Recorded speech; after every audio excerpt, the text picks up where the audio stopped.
والسارق والسارقہ، چوری کرنے والا مرد اور چوری کرنے والی عورت، چور اور چورنی۔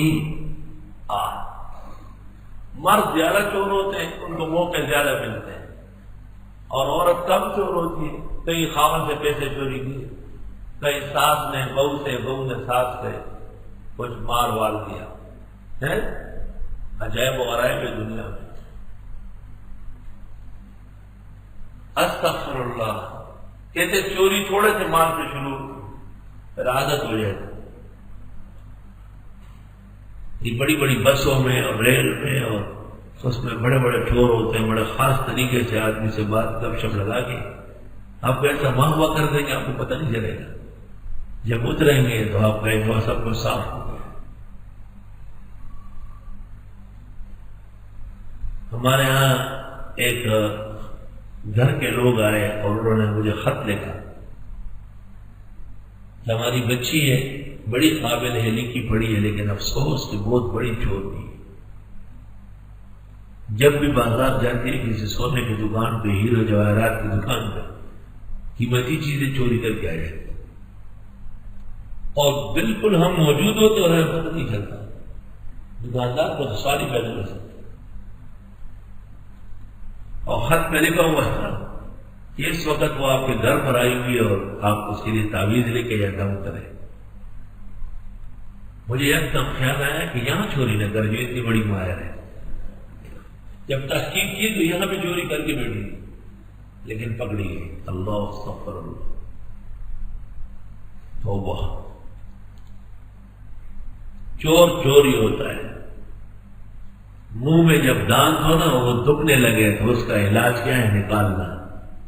بیٹا ہو یا بھائی ہو، بھتیجا ہو یا بھانجا ہو، شاگرد ہو یا مرید ہو، کوئی بھی جب چور ہو گیا تو اب چور سقیم ہے، اس کو برداشت کرنا آسان نہیں۔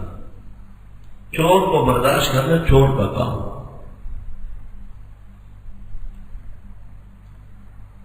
استغفر اللہ۔ چوری 10 درہم کے برابر ہو تو اس میں ہاتھ کٹے گا، بشرطے کہ وہ مال محرز ہو، محفوظ ہو۔ راستے میں کوئی چیز گری پڑی ملی، محفوظ تو نہیں۔ قبر پر کوئی چیز پڑی تھی، اٹھا لی، علماء نے لکھا ہے کہ نباش کا ہاتھ نہیں کٹے گا، کیونکہ میت بعد مامات کا وارث مالک نہیں ہے، حفاظت نہیں ہے۔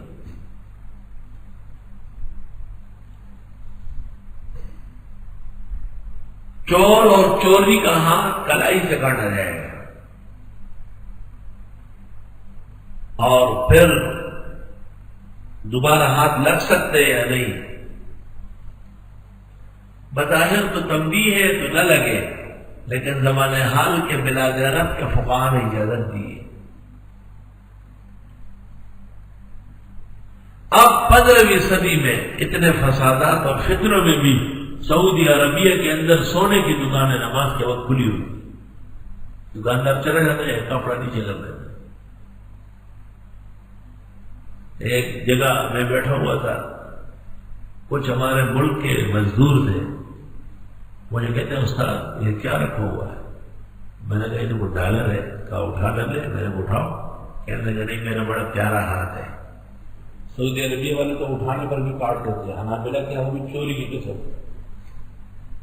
کسی کا تو ہے تم نے کیوں اٹھایا، مستوزہ میں کیوں جمع نہیں کی؟ وہ منظر بھی میں نے دیکھا ہے کہ بال ملک کے سامنے قاضی آ جاتا تھا، حکم سنا کے پھر بتاتا فلاں فلاں کی چوری اس نے کی ہے، اور اتنے گواہوں کی موجودگی میں ثابت ہو گیا جلاد کو، تو جلاد اس کا ہاتھ ایسا کھڑا کر دیتا تھا، باندھ لیتا تھا، اور پھر زور سے آ کر کے یہاں لگاتا تھا اور ہاتھ گر جاتا تھا۔ آج کل کوئی سیاہی کی طرح کوئی چیز ہے یا پائپ ہے، وہ یہاں رکھ کر کے ایسا لیا ہے، جب دوبارہ یہاں پہنچ جاتا ہے بنگڑی کی طرح تو ہاتھ نیچے گر جاتا ہے۔ افغانستان کے اندر طالبان سزائیں دیتے تھے لیکن اپنی مرضی کی، شریعت کی نہیں۔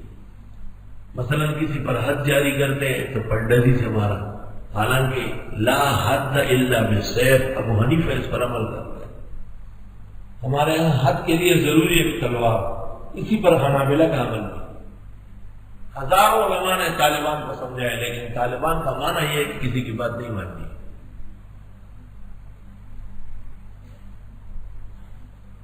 دو بڑے بزرگوں نے مجھے واقعہ سنایا، میں نے کہا آپ نے نہیں سمجھایا؟ وہ مانتے نہیں، ہم کریں گے، ہم تو 1000 بار سمجھا چکے ہیں۔ استغفر اللہ۔ بہرحال وہ ایک گیا گزرا قصہ ہے، آپ کو اس لیے بتایا جاتا ہے کہ اگر اللہ نے آپ کی زندگی میں موقع دیا تو اپنا مذہب مضبوط یاد رکھو کہ لا قوت الا بالسیف، پنڈتی سے یا کلاشنکوف سے مارنا سزا نہیں ہے، یہ قاضی کی عدالت کی سزا نہیں ہے، یہ تعزیر ہو سکتی ہے۔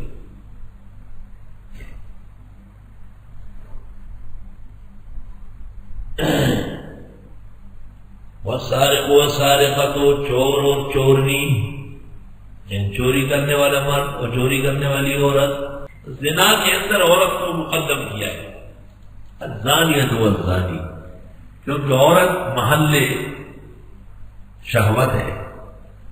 عورت ایسی ادائیں اختیار کرتی ہے، اس طرح بے وزیرت کرتی ہے، اس طرح بے پردہ چلتی ہے، اس طرح نگاہیں ڈالتی ہے جس سے مرد مجبور ہو کر اس کی طرف مائل ہوتا ہے۔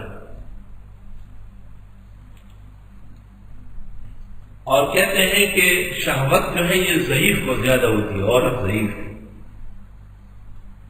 اور چوری جو ہے یہ انتظام کا حصہ ہے، تو انتظامی صلاحیت مردوں میں زیادہ ہے، اس لیے وہ چوری کرنے لگتا ہے۔ حدیث میں ہے لعنت ہو چور پر، ایک انڈا چوری کر لیتا ہے، یعنی چھوٹی سے چھوٹی چیز مثال فرمائی، 1 درہم و دینار قیمتی، ہاتھ اس کا کٹ جاتا ہے۔ والسارق والسارقہ، چوری کرنے والا مرد اور چوری کرنے والی عورت، فقطعوا ایدیہما، کاٹ کر رکھو ان کے ہاتھ، جزاء بما کسبا، یہ سزا ان کے کیے کی، نکالا من اللہ، عبرت اللہ کی طرف سے، واللہ عزیز حکیم، اللہ غالب حکمت والے ہیں۔ فمن تاب من بعد ظلمہ، جس کسی نے توبہ کی ظلم کے بعد، یعنی گناہ کیا پھر تائب ہوا۔ بخاری میں ایک خاتون ہے، وہ حضرت عائشہ کے پاس آتی تھی، اس کو سزا مل گئی کہ ہاتھ کٹ گیا تھا، ام المؤمنین فرماتی ہے اس کی حاجات میں حضرت تک پہنچاتی تھی، وہ اصلاحات اپنی اصلاح کر چکی تھی۔ فإن اللہ یتوب علیہ، بس بے شک اللہ توبہ قبول کر دے گا ایسوں کی، ان اللہ غفور رحیم۔ الم تعلم ان اللہ له ملک السماوات والارض، اے آپ جانتے نہیں بے شک اللہ کے لیے سلطنت آسمان و زمین کی، یعذب من یشاء، عذاب دیتا ہے جس کو چاہے، ویغفر لمن یشاء، معاف فرماتے جس کو چاہے، واللہ علی کل شیء قدیر۔